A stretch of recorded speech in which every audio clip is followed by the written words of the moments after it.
Début 2003, une équipe d'archéologues allemands travaillant en Irak est tombée sur l'une des découvertes les plus importantes des temps modernes. Bien enfouis profondément sous les sables du désert, ils ont découvert ce qu'ils croyaient être la tombe perdue, depuis longtemps, du mythique roi Gilgamesh, le protagoniste de la plus ancienne histoire que les êtres humains aient jamais écrite, l'épopée de Gilgamesh. Pendant des siècles, les historiens étaient divisés sur l'existence réelle de Gilgamesh, puisque dans l'épopée, il est décrit comme un géant de 5 mètres de haut, un croisement entre un humain normal et une déesse mésopotamienne. Pour cette raison, il était généralement admis que l'histoire de Gilgamesh était simplement le fruit d'un mythe. C'était jusqu'à ce que Jörg Fassbinder et son équipe d'archéologues, utilisant la technologie moderne pour regarder profondément dans le sol, découvrent une ville antique entière sous le désert, étonnamment aménagée tout comme la ville d'Uruk, sur laquelle Gilgamesh avait soi-disant régné. Il y avait des maisons, des jardins et des champs, ainsi qu'un système de canaux incroyablement sophistiqué, ce qui a conduit les archéologues à décrire le site comme la Venise dans le désert. Plus important encore, à la périphérie de la ville antique se trouvait ce qui semblait être un lieu de sépulture, que les archéologues croyaient être le tombeau de l'ancien roi. Comme l'a dit Fassbinder, je ne veux pas dire avec certitude que c'était la tombe du roi Gilgamesh, mais elle ressemble beaucoup à celle décrite dans l'épopée. Qu'est-ce que Fassbinder essayait de nous dire? Si la tombe de Gilgamesh était similaire à celle décrite dans l'épopée, cela signifie-t-il que Fassbinder et son équipe avaient découvert une tombe avec le corps d'un géant de 5 mètres de haut? C'était tout simplement une découverte époustouflante, une pièce manquante depuis longtemps des origines de l'histoire humaine. Les archéologues croient sûrement que cela changerait tout, nous révélant des secrets que nous ne savions même pas avoir perdus. Mais alors, l'impensable s'est produit.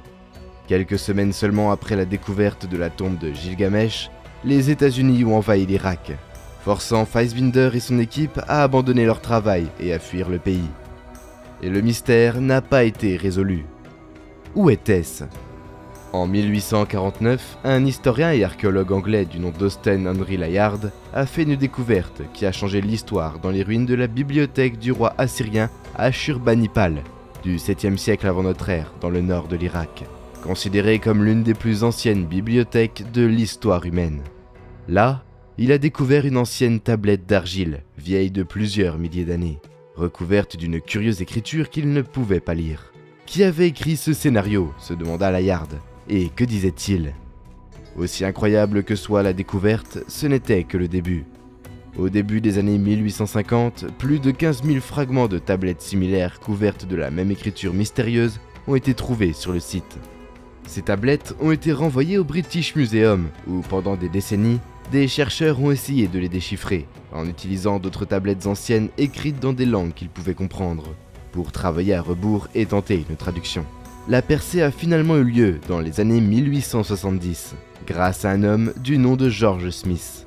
Né en 1840, Smith quitta l'école à 14 ans et commença à travailler comme graveur de billets de banque.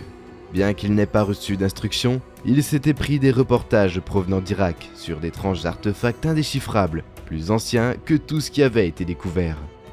Suite à sa curiosité, Smith a commencé à visiter le British Museum pendant ses heures de déjeuner et son temps libre pour étudier ses collections, apprenant de manière autonome lentement les langues anciennes et se familiarisant avec les écritures anciennes.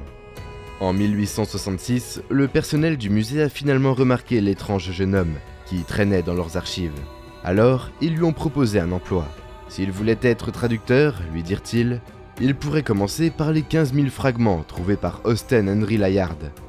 Pendant des années, Smith a travaillé jusqu'à ce que finalement, les mots écrits sur les tablettes commencent à se révéler. Quand ils l'ont fait, Smith a été choqué de trouver le fondement d'une histoire incroyable. Là, sur des tablettes, il y avait un récit d'un ancien déluge, une inondation qui a anéanti l'humanité à l'exception d'un homme et de sa famille. Lorsque Smith a présenté ses découvertes à la Society of Biblical Archaeology en 1872, lors d'une présentation à laquelle même le Premier ministre britannique a assisté, cela a envoyé une onde de choc à travers l'Europe et le monde. Car de nombreux érudits et théologiens ont proclamé que cette ancienne histoire d'inondation confirmait la vérité de l'histoire de Noé dans la Bible. En 1875, Smith alla plus loin en publiant des traductions complètes de tout ce qu'il avait découvert. Bien qu'il ne le sache pas à l'époque, il avait commencé à traduire la plus ancienne histoire jamais écrite. Un conte légendaire qui deviendrait simplement connu sous le nom d'épopée de Gilgamesh. Tragiquement, Smith mourut subitement en 1876, à seulement 36 ans. Mais ce n'était pas la fin de ce qu'il avait commencé. Pendant des décennies, des générations même à ce jour, les érudits ont poursuivi le travail de Smith, traduisant de plus en plus de tablettes, révélant lentement toute l'histoire de l'épopée. Et en fait, cela va bien au-delà d'une grande inondation. Dans son intégralité, l'épopée de Gilgamesh raconte l'histoire fantastique de l'ancien roi mésopotamien nommé Gilgamesh, qui a gouverné la région de l'Irak actuelle pendant plusieurs milliers d'années dans le passé. Il décrit ses débuts en tant que tyran et comment les dieux ont cherché à lui donner une leçon en créant un rival nommé Enkidu.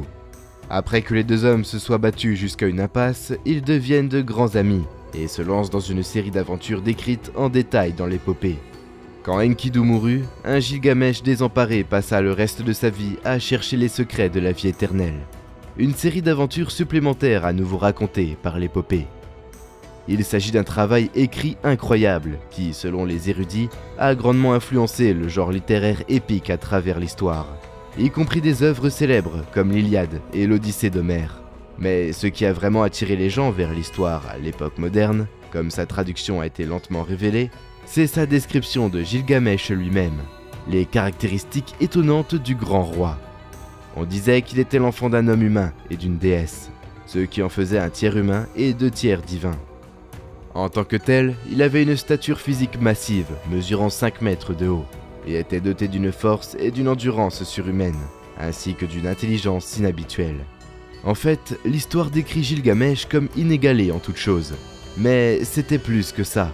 Dans l'histoire se trouvait un passage sur Gilgamesh qui disait « Il a exploré partout les sièges du pouvoir. Il connaissait la totalité de la sagesse sur toute chose. » Tout au long de l'histoire, la recherche de la sagesse a été quelque chose qui a poussé les êtres humains vers l'avant.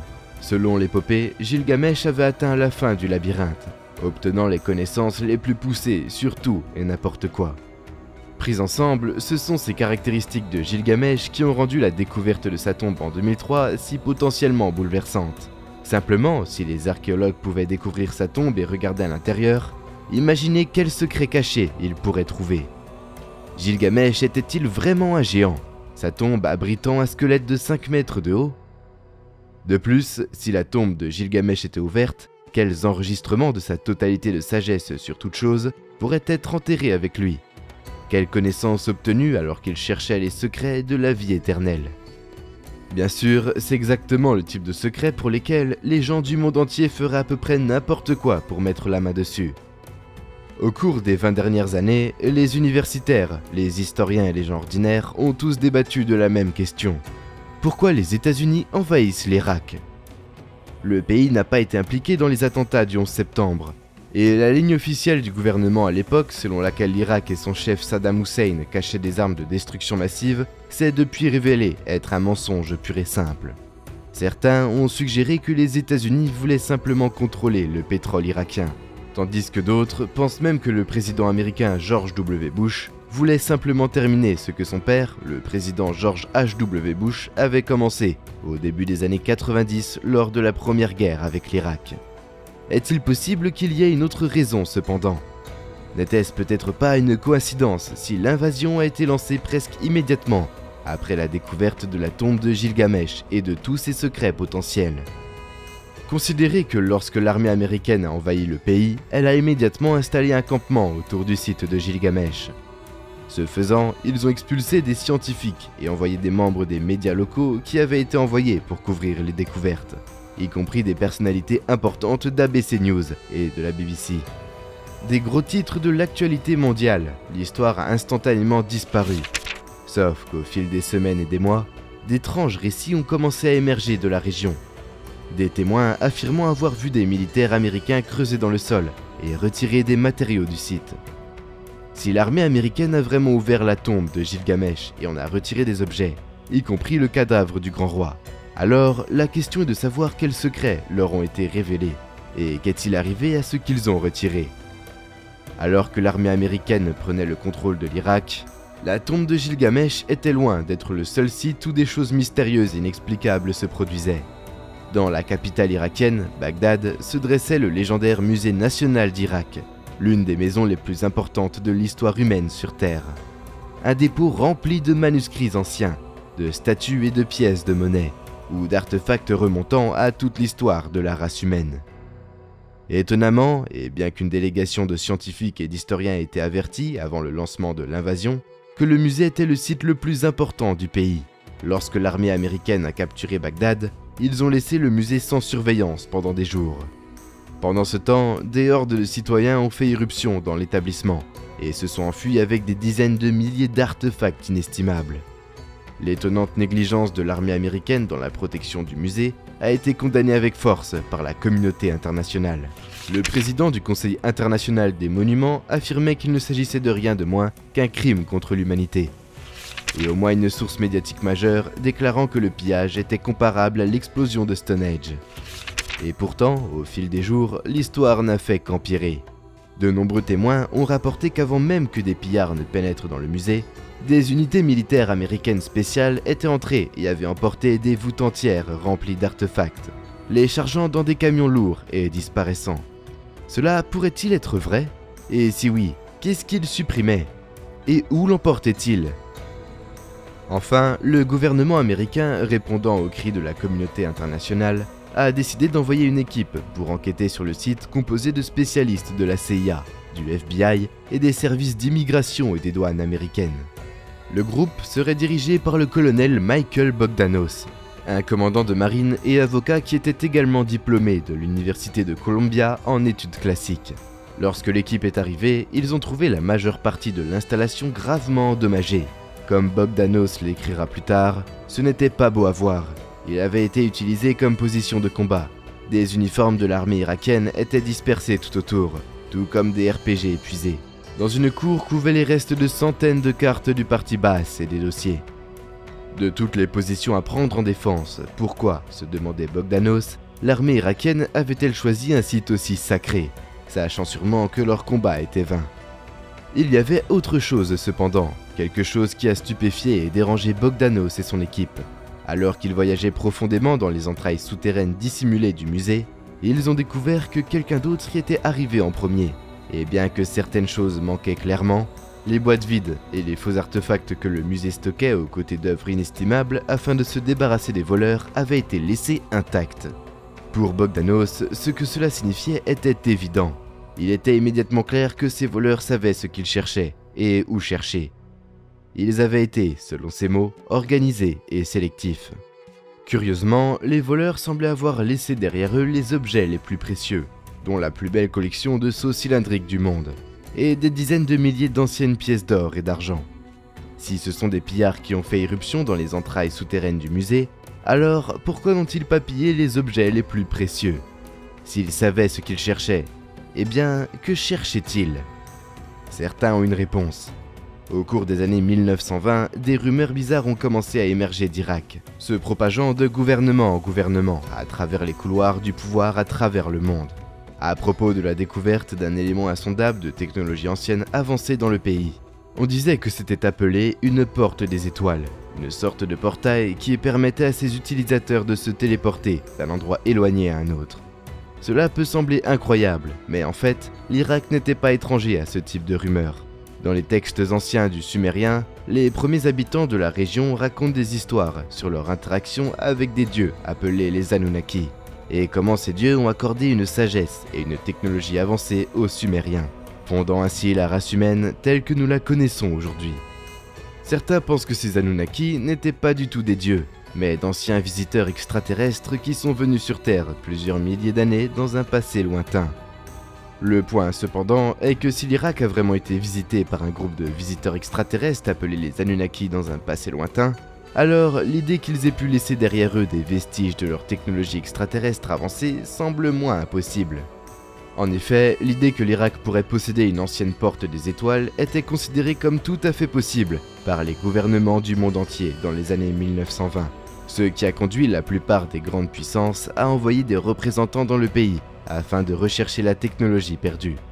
En fait, certains pensent que la guerre anglo-irakienne de 1941 n'était qu'un front pour une lutte entre les intérêts britanniques et allemands pour le contrôle de la porte des étoiles. Pourtant, aucune porte des étoiles n'a jamais été officiellement trouvée, et lentement, l'idée s'est estompée de la vue populaire. C'était jusqu'aux années 1980, lorsqu'une nouvelle série de rumeurs a émergé, affirmant que Saddam Hussein avait redécouvert la porte des étoiles, et avait en fait commencé à l'étudier et à tenter de la rendre fonctionnelle. Selon certains, à la fin des années 1990, les responsables américains craignaient que Saddam ne soit en fait sur le point de comprendre comment fonctionnait la porte des étoiles, ce qui lui permettrait de voyager instantanément dans des endroits lointains, et peut-être même de contacter des extraterrestres, et de recevoir leur technologie extraterrestre avancée.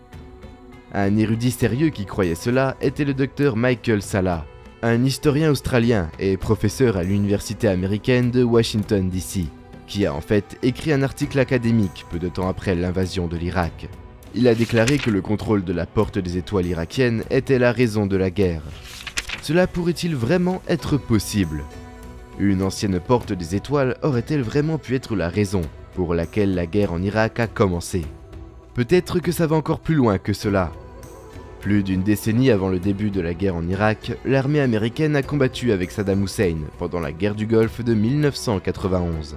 C'est à cette époque qu'un rapport étonnant a été publié dans le journal russe Pravda, décrivant un incident qui allait devenir connu sous le nom de Roswell irakien. Selon le rapport, un colonel russe qui se trouvait en Irak à l'époque avait vu l'US Air Force abattre un ovni, alors qu'il traversait le ciel. Lorsqu'il s'est rapidement aventuré sur le site de l'accident, ce que le colonel a trouvé l'a stupéfait. Comme il l'a décrit, l'avion était rond et fait d'un matériau que je n'avais jamais vu moi-même. Environ un tiers de l'engin a été arraché par des explosions de missiles américains.